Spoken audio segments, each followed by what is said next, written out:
WatfordFC.com uses cookies to help give you the best possible user experience. Find out more. Brian Owen of the Argus gives us the lowdown on tomorrow's opponents. Has it been a tough baptism so far for Brighton in the Premier League? Yeah, I'd say so. I don't think anybody was expecting too much from Man City at home, although they did play quite well in aspects. Rightly or wrongly, there was more expectation on the Leicester game, but that went out the window when they conceded inside a minute. Losing at home to City and away at Leicester, the former champions, are not disastrous results by any means, but they need to get off the mark soon. They've lost both games 20, but does that tell the whole story? They have done all right defensively for large parts of games. They've suffered lapses which they would have got away with in the Championship but have cost them in the Premier League. They had decent possession at Leicester and probably had the lion's share, but I think Leicester were quite happy to let them have the ball. I just can't think of many goal-scoring chances they created.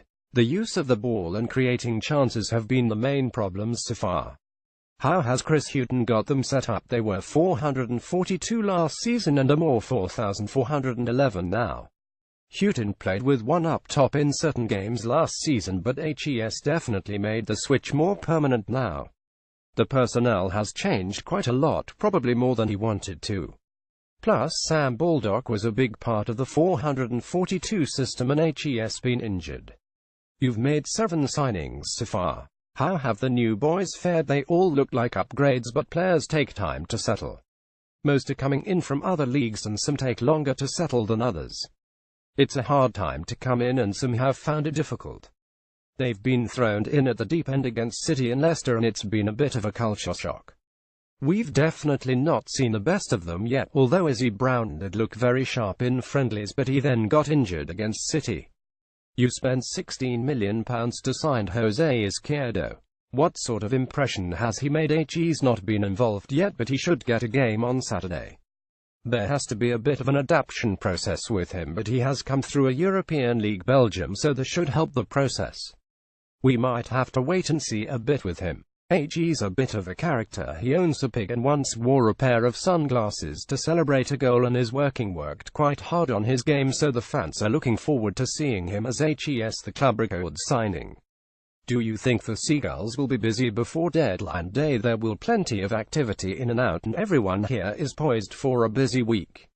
There is talk about getting another goalkeeper and obviously they need a new striker.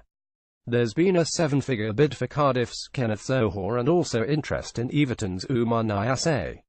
They have signed Rafael Duimina, but they are waiting on a work permit for him. New signing Jose Izquierdo may start for the Seagulls. Photo credit Paul Hazelwood. Bafk Anthony Knockaert will always be remembered in these parts for his role in the memorable playoff game between us and Leicester. How crucial is he to your hopes? Knockaert is a person who really makes things happen. He got 15 goals last season and won the Championship Player of the Year. There is a theory he doesn't play as well away from home as he does at home, but he was the top scorer away from home last season, so the stats don't bear that out.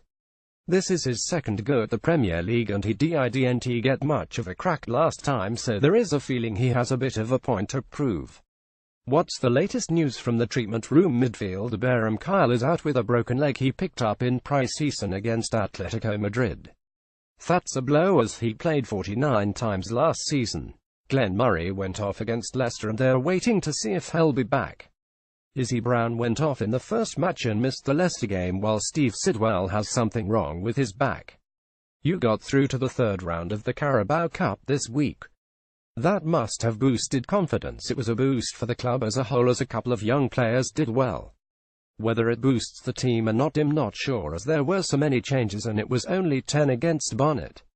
It's better than losing though, and the good thing was Knockaert got 45 minutes and youngster James Tickley 19 came off the bench to score. How do you think Brighton will line up on Saturday? Ryan in goal and a back four of Bruno, Duffy, Duncan, Sutner.